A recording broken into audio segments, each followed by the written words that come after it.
startling discovery caught on camera has left everyone talking. While exploring his newly acquired land, a farmer came across a remarkably well-preserved corpse that looked strangely human-like, yet ape-like. But there shouldn't be anything like this in the area. Intrigued, he carefully placed the remains in a glass case, hoping to understand what he had found. The town was left baffled. Could this creature be a monkey? That seemed impossible. Could it be something else entirely? A juvenile of a species no one has officially documented? Local museum archaeologists examined the specimen, and their findings only deepened the mystery. The body resembled a primate, yet its skin had an unusual leathery texture, unlike any known monkey. Its limbs were stiff and firm, defying the flexibility expected of primates. Speculation grew. Could this be a baby Bigfoot? The resemblance to human-like features, combined with the mysterious preservation, suggested the possibility of a juvenile from the elusive species. Chris Reinhardt and his team from the channel Real American Monsters launched an investigation in Larry's woods. It wasn't long before they stumbled upon this. But this is a good sign that they're visiting here. This is the same print as we always find. So it looks a little bit bigger this time. Oh, it actually starts here. It's a long skinny thing, so we're thinking female. Yeah, I just noticed that too. That could be knuckle marks. See it? Like this. Knuckle marks right there. Boom, boom, boom, boom. 1 foot here. Knuckle marks there. That's cool. I never found knuckle marks before, but that's what those are. And up they go. Up and up. As they ventured further, they arrived at the gifting site, where additional fresh footprints came into view. Yeah, he grew. It said something. 12 and a half. 13. While the distance and shadows make the figure difficult to identify with certainty, its domed head and broad, bulky frame strongly resemble the classic image of a Sasquatch. In September, a man named Brian captured a photo while riding the Georgetown train in Colorado. At first glance, nothing appeared unusual, but when he later shared the image with friends, they spotted something strange, a figure resembling Bigfoot, standing behind a tree near the tracks. The photo was taken facing south, away from Highway 6, along a quiet section of the loop. Brian confirmed there were no statues, cutouts, or displays in that area. While the distance and shadows make the figure difficult to identify with certainty, its domed head and broad, bulky frame strongly resemble the classic image of a Sasquatch. Take a look at this clip from Mike Rugg of the Bigfoot Discovery Project. He's reviewing a photo of a Bigfoot ambush blind. And we think it's actually a blind where something would sit and wait for animals to jump out and grab an animal by surprise. So the reason I've got it up here is because we were doing some research on this a couple of years ago, and I've never talked about this before, but I went up there one morning with Greg, the man who's holding the camera that's pointed at this right at this moment. And Greg and I went up to check out the stick house, and I'll show you. Definitely strange stuff. A wildlife camera near a cabin outside Fair Play, Colorado, recently captured an unusual figure. Activated by motion, the camera recorded what looks like a tall, dark humanoid shape in the top right corner of the frame. No other animals were recorded passing by at the time. The figure stands upright, appearing broader and darker than the surrounding trees. He quickly took a photo before leaving, but later, when he zoomed in, the image told a different story. The creature didn't resemble a bear at all. Its head appeared cone-shaped and its body seemed almost human-like. To this day, he never discovered what he truly saw. Bigfoot at Sequoia. This bill, not necessarily video footage, is a fairly comprehensive compilation of recordings of possible Bigfoot or Sasquatch cries and howls. Very strange noise. Seems to be coming from some kind of an animal.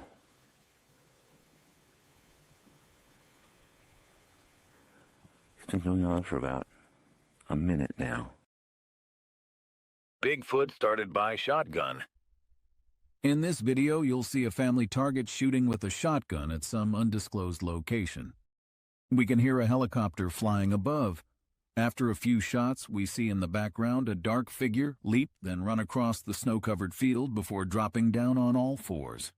According to the poster, they didn't notice that thing in the background until they later viewed the video. They first thought the helicopter was watching them, but later wondered if it was tracking the Bigfoot. In this very short video, we see a black figure walking through the trees of a snow-covered canyon. The person who posted the video says it's somewhere in Idaho, but is not specific about the location or date. The clip is shown twice, the second time with motion stabilization, which helps with viewing the creature considerably. The poster says only this: a large shady creature, which appears to be a Bigfoot, was spotted walking through the trees across the canyon. We never really got a good look, but at first we thought it was a person walking across the canyon. However, after looking at it for a second, it looked more and more like it was not human. Determined to get proof, she set up 2 trail cameras the next day, one near the shed, one behind the cabin. The following morning, one was missing. The other captured just 19 seconds of movement. A large dark figure at the edge of the frame, mid-stride, half obscured by trees. She couldn't make out details, but the scale was unmistakable. It was huge, upright, and fast. She brought the footage to the local ranger station. One of the rangers looked at the footage, shrugged, and said, "Could be someone in a ghillie suit, or a bear. But if you're living off Dead Man's Edge, I'd keep the lights on at night." The name was new to her. The wilderness hides things we can't explain, shadows that loom too large, sounds that chill the soul. I used to dismiss Bigfoot as a myth, a story for campfires and late-night radio, but after what I've witnessed, the truth feels heavier than fear itself. These are my encounters, etched into my mind from the wilds of America, where something ancient watches from the dark.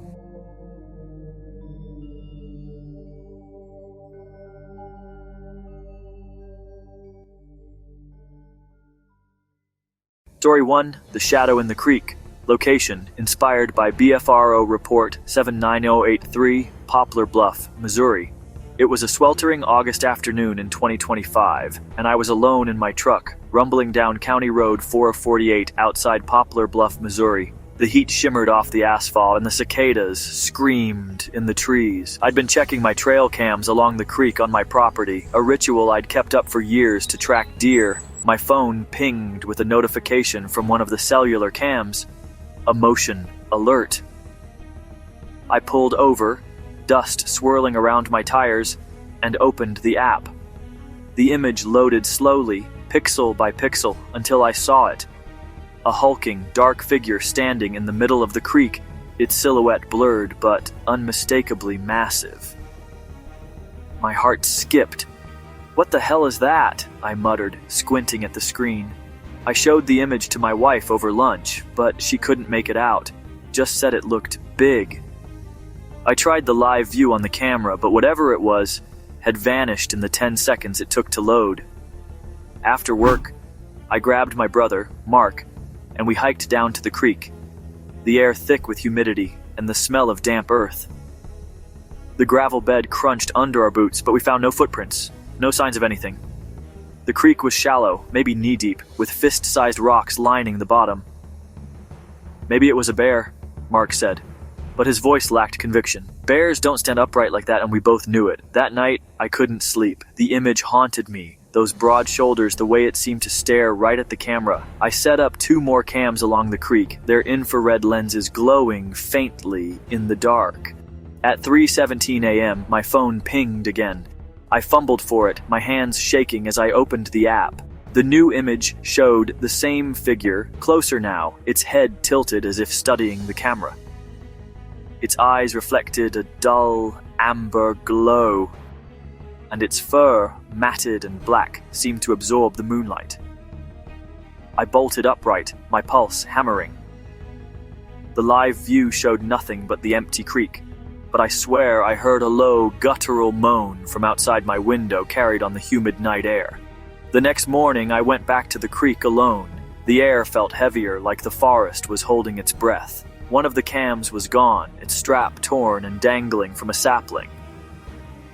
On the gravel bank, I found a single massive print, human-like, but easily 18 inches long, pressed deep into the mud where the gravel gave way to softer earth. My stomach churned. I didn't tell Mark. I didn't tell anyone. But that night, as I lay in bed, the moans came again, closer this time, followed by the sharp crack of a branch snapping in the woods. I haven't gone back to the creek since, but sometimes when the wind is still, I hear it, a low, rumbling call that makes my blood run cold. Story 2, The Eyes in the Forest. Location, inspired by BFRO Report 78820, Ashland County, Wisconsin. It was late October 2023, and I was driving with my sister Emily down County Road M in Wisconsin's Chequamegon-Nicolet National Forest. The leaves had turned blood red, and the air was crisp, the kind of fall morning that makes you feel alive.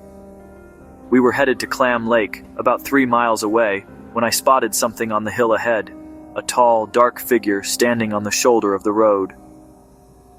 "Look at that," I said, nudging Emily. "What's someone doing out here?" She glanced up from her phone, frowned, and went back to scrolling.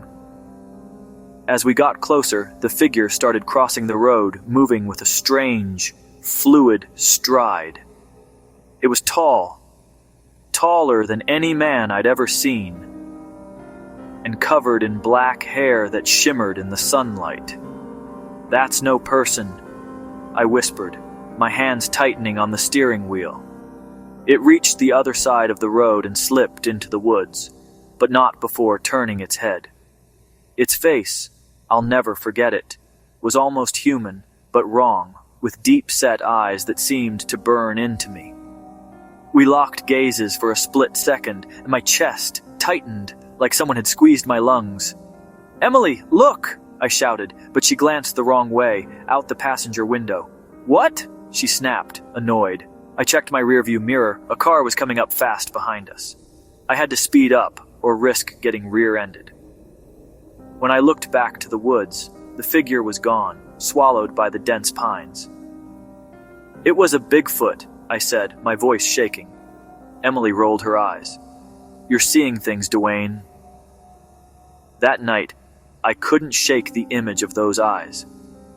I drove back to the spot alone at dusk, the forest now cloaked in shadow. I parked and stepped out, my flashlight cutting through the gloom. The air was still, but the hairs on my neck stood up. Then I heard it, a deep, resonant whoop, echoing through the trees, followed by the snap of twigs. I froze, my beam trembling as it swept the woods.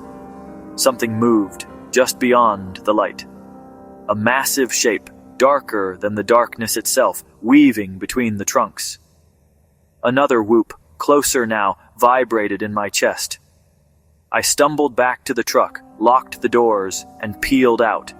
In my rearview mirror, I swear I saw those eyes again, glowing faintly in the fading light, watching me from the edge of the forest. Story 3, The River Walker. It was August 4th, 2025, and I was driving north on Highway 4 from Tuttle, Oklahoma toward Mustang, the sun just climbing over the horizon. I always glanced at the Canadian River when I crossed the bridge. It's a habit, looking for herons or deer wading in the shallows. But that morning, at 8:15 a.m., I saw something else. A massive black figure was slogging through the river, about 100 yards east of the bridge. It was walking upright, its arms swinging like pendulums, the water barely reaching its knees. My breath caught. It was no bear, no man. Too big, too broad, too wrong. I slowed the car, my eyes glued to the figure. It was completely black, like a shadow given form, and it moved with purpose, heading toward the north bank. The wake trailed behind it, rippling in the morning light. I fumbled for my phone to take a picture, but by the time I got it out, I was over the bridge.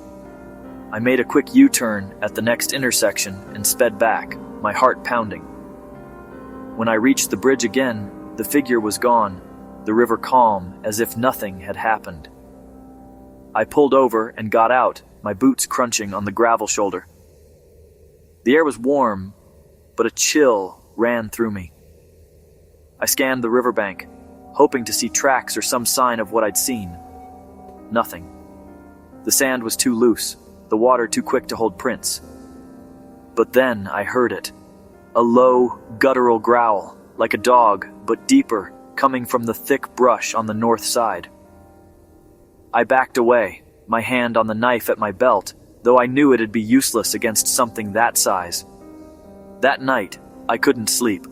I kept seeing that figure in my mind, its massive bulk cutting through the water. Around midnight, I heard a sound outside my house, a heavy thump, like something big stepping on the porch.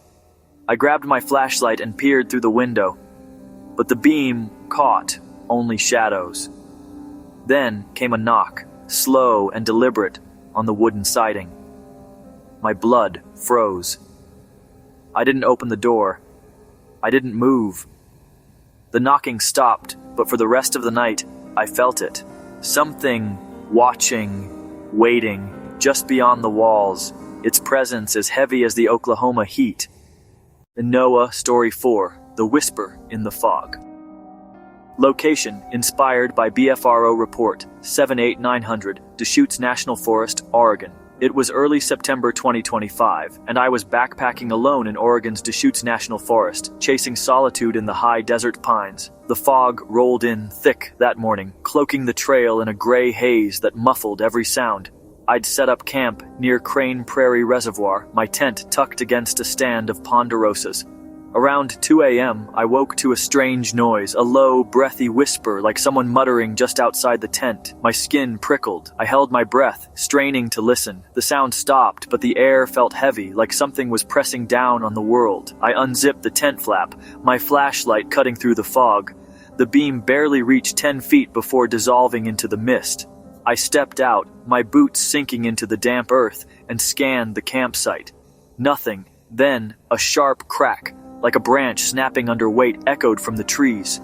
I swung the light toward the sound, catching a glimpse of movement, a massive, upright shape, darker than the fog, slipping between the pines. My heart hammered. "Who's there?" I called, my voice shaking.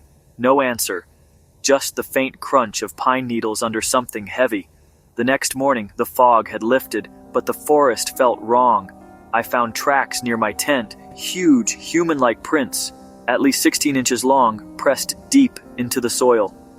They led toward the reservoir and vanished at the water's edge. My stomach twisted as I packed up camp, my eyes darting to every shadow. That night, back home, I couldn't sleep. Around midnight, I heard it again, that same breathy whisper now coming from the woods behind my house. I locked the doors and kept the lights on, but the sound lingered, low and deliberate, like it was calling my name. I haven't gone back to Deschutes since, but sometimes in the quiet I swear I hear it still. Story 5, The Scream on the Ridge. I was hunting deer in Tennessee's Cherokee National Forest in November 2024, hiking along a ridge near the Hiwassee River. The air was crisp, the leaves crunching under my boots as I moved through the pre-dawn dark. I'd set up in a tree stand, my rifle resting across my lap, waiting for first light.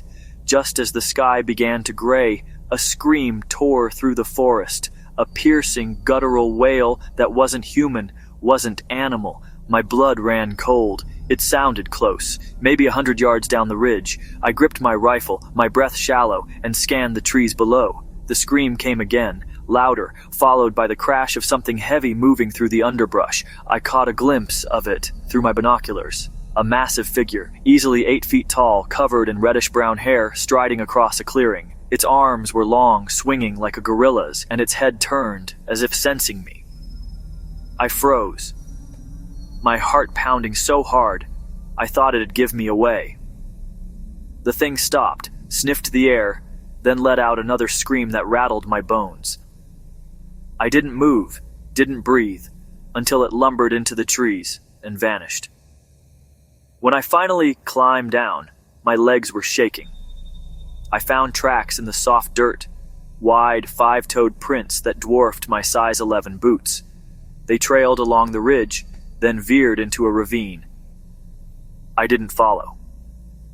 Back at my truck, I called my buddy Tom, a forest ranger, but he laughed it off, saying I'd probably seen a bear. That night, camped by the river, I woke to rocks clattering against my tent, followed by that same unearthly scream, now closer. I grabbed my rifle and sat up until dawn, listening as the forest seemed to watch me. I don't hunt on that ridge anymore, but the sound of that scream still haunts my dreams. Story 6. The Watcher in the Rain. Location: inspired by BFRO Report 7876, Olympic National Forest, Washington. It was a rainy October evening in 2024, and I was driving a logging road in Washington's Olympic National Forest, my truck's wipers slapping against the downpour. I was heading to a cabin near the Quinault River to meet some friends for a fishing weekend. The road was muddy, winding through dense firs, and my headlights barely cut through the rain. Around 9 p.m., I rounded a bend and slammed on the brakes. There, in the middle of the road, stood a massive figure. Tall, broad, and covered in wet, matted fur the color of coal. Its eyes caught my headlights, glowing like twin embers, and it stared right at me.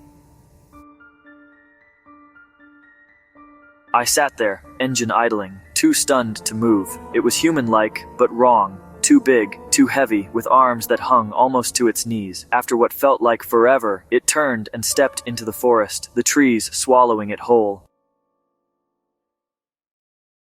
I found where it had stepped off the road, a patch of mud with a single massive footprint, deep and wide, the toes splayed like a man's but monstrous. When I got to the cabin, I told my friends, but they just teased me, saying I'd seen a bear in the rain. We laughed it off, but I couldn't shake the image of those eyes. That night, as the rain pounded the roof, I heard something outside. A low, rumbling growl, followed by heavy footsteps circling the cabin. So through the window, I saw it again, those glowing eyes watching from the tree line, unblinking in the storm. But even now, when it rains, I feel those eyes on me, waiting in the dark. These encounters haunt me still, lurking in the quiet moments when the world feels too still.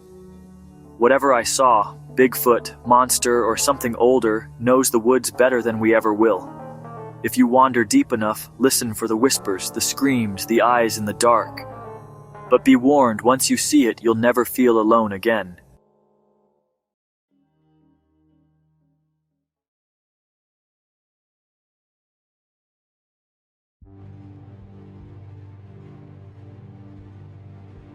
What really happened on Mount St. Helens? Of all the Sasquatch legends originating in the Pacific Northwest, there is one in particular that has captured the imagination of just about everyone who has heard it. It's a tantalizing tale of exploding volcanoes, giant hairy beings, shadowy government figures, mysterious helicopter evacuations, and more.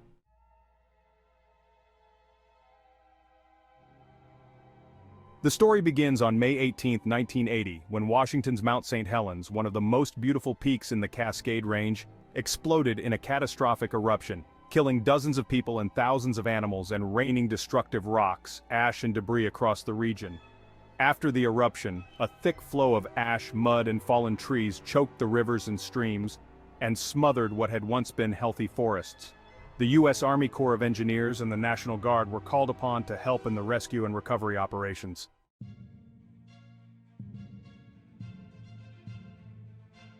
While the hard-working men and women from these organizations worked to recover the bodies of deer, elk, bears, and other animals, it is said that they also came across the bodies of 2 Sasquatch. These bodies were set aside, covered with tarps and guarded by armed men, and witnesses were warned to keep quiet. Not all the Sasquatch found on Mount St. Helens were dead, however.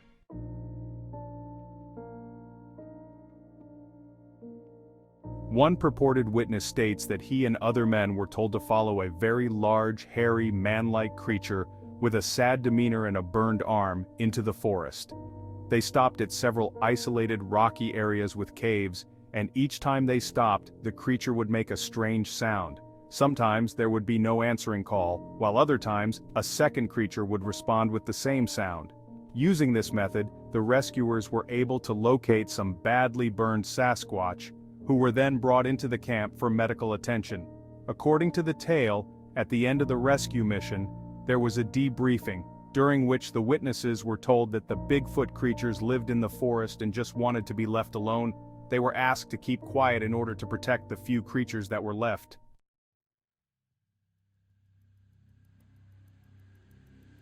Another supposed participant of the post-eruption rescue mission stated that his Air Force unit was sent to the Mount St. Helens area to help with the devastation. They were issued M16S and green helmets marked guard and were told to protect some of the military's medical tents and to prevent unauthorized people from entering the tents. This witness said he saw doctors guiding unusually tall people or creatures wrapped in overcoats with their heads covered into the medical tent. The injured beings were always covered with clothing and bandages so that their faces and hands could not be seen. It was a mystery to the men what they were guarding, but they were told that they were guarding victims of the eruption and to not ask any questions.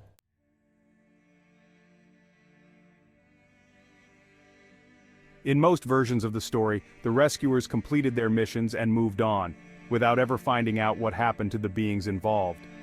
Some accounts indicated that the beings were relocated to other parts of the Cascades, while others say that the beings were given a home on a military base, Joint Base Lewis McChord, which encompasses over 86,000 acres of mostly forested terrain in the South Puget Sound region. What exactly happened on Mount St. Helens following the eruption? Were burned Sasquatch beings really discovered and cared for by members of the military? Were they disguised as humans, wrapped in large coats and brought to makeshift hospitals for care? Many versions of this story exist online in various publications, videos, documentary films, and so on, but hard evidence proving these events actually took place has proven difficult to find. We may never have the full details of this event, but the story lives on as one of the most captivating Bigfoot tales of all time.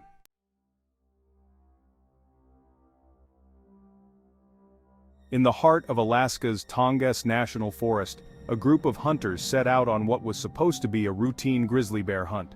The forest was dense and shadowy, with towering trees casting long, eerie shadows on the forest floor. As they moved deeper into the woods, one of the hunters suddenly noticed something unusual: gigantic footprints embedded in the soft earth, each over 24 inches long. These prints were not from any bear they had ever encountered. They were enormous and oddly human-like, sending a shiver down their spines. Intrigued and cautious, the hunters decided to follow the trail of these mysterious footprints. The forest seemed to grow darker and more oppressive with each step, the shadows deepening and the air growing thick with tension. Then, an overwhelming stench hit them, raw and pungent, like fresh feces. The group stopped in their tracks, their senses on high alert. Suddenly, from the tall grass ahead, a colossal figure emerged. It was a Sasquatch, towering and muscular, covered in matted dark fur. The hunters crouched down instinctively, their hearts pounding in their chests. The creature was so close they could hear its low, rumbling grunts and see its chest rise and fall with each breath. The hunters remained frozen in place, barely daring to breathe. The sheer size and presence of the beast were terrifying. Realizing they were completely outmatched, the hunters decided to retreat. Slowly, they began backing away, careful not to make any sudden movements that might provoke the creature. Once they were at a safe distance, they turned and fled to their boat, their hands trembling and their faces pale with fear. The encounter had shaken them to their core, leaving them with a haunting memory of the day they came face to face with the mysterious giant of the Alaskan wilderness.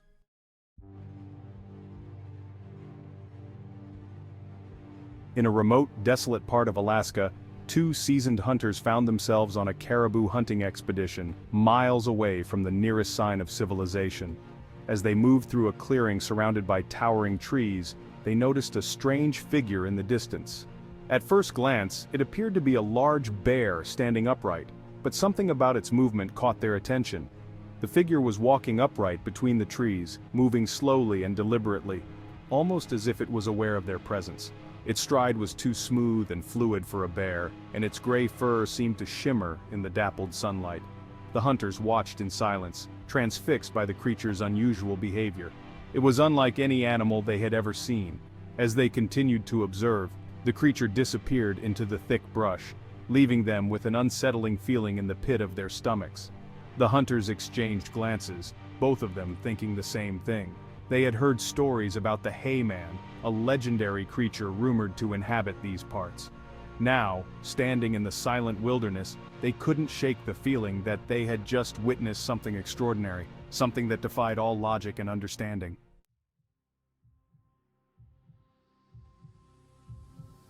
One quiet night in Haver, Montana, a young girl lay in bed, struggling to fall asleep. The house was dark and still, with only the soft rustle of leaves outside her window breaking the silence. Suddenly, she heard heavy footsteps approaching from outside, the sound growing louder and more distinct with each passing second. Her heart began to race as a sense of dread washed over her. Curiosity and fear battling within her, the girl slowly crept to the window and peered outside. Her eyes widened in shock. Standing just beyond the window was a massive dark figure. It loomed over her, towering 3 to 4 feet above the window ledge. The girl was paralyzed with fear, unable to move or even scream. Desperate for help, she finally managed to call out to her mother.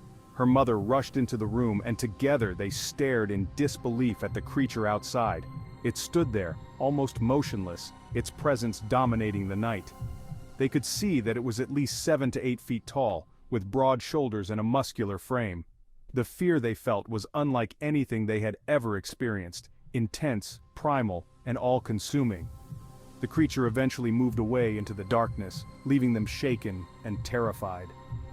To this day, the memory of that midnight visitor continues to haunt them, a reminder of the mysteries that lurk in the shadows of our world.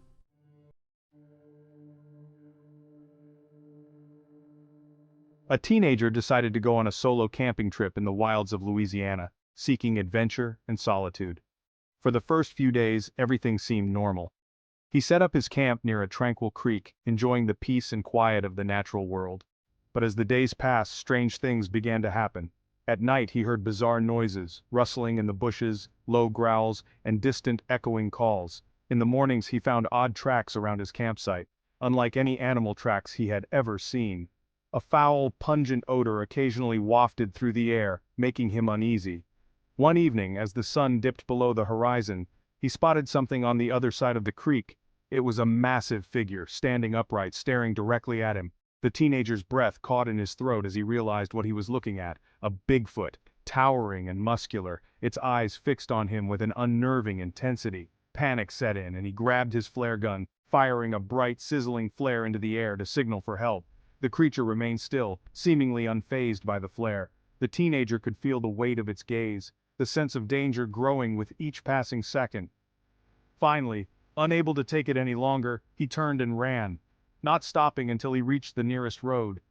The encounter left him shaken, a close brush with a creature that seemed to embody the raw power and mystery of the wilderness.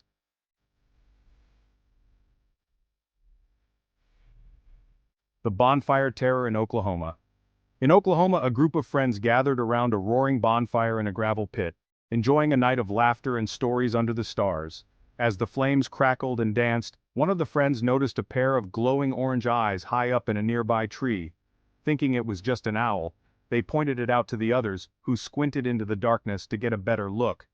But as they continued to watch, they realized something was wrong.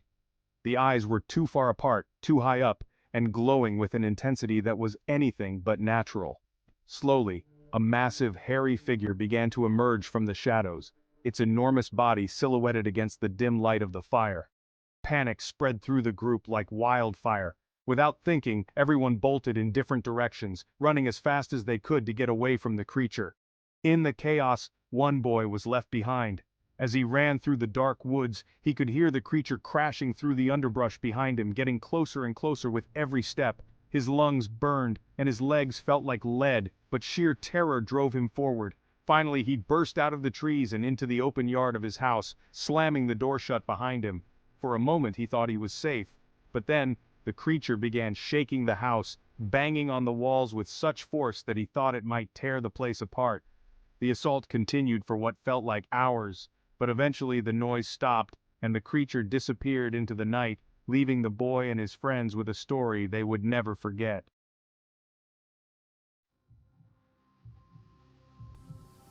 In spring 1988, a group of college friends on a spring break camping trip in the Sierra Nevada mountains stumbled upon something that defied explanation. While exploring near Round Lake, two of the friends saw a large pine tree shaking violently in the distance. As they watched, a massive black figure emerged, moving in a strange, almost deformed way. At first they thought it was a bear, but then it stood up on two legs, revealing itself to be much taller and more humanoid. Terrified, they ran back to camp to alert the others.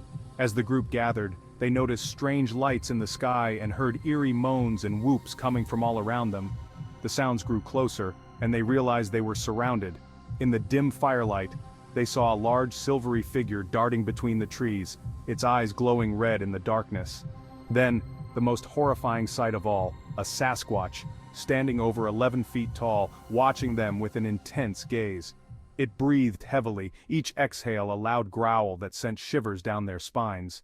Suddenly another lighted figure appeared, and the Sasquatch turned and walked towards it, giving the group the chance they needed to flee. They left everything behind and never returned to that place, haunted by the events of that night and the knowledge that something out there was watching them. And there you have it, some of the most fascinating and mysterious Bigfoot stories hidden in the shadow of Mount St. Helens. Whether you're a believer or a skeptic, these tales remind us of the many secrets our world still holds.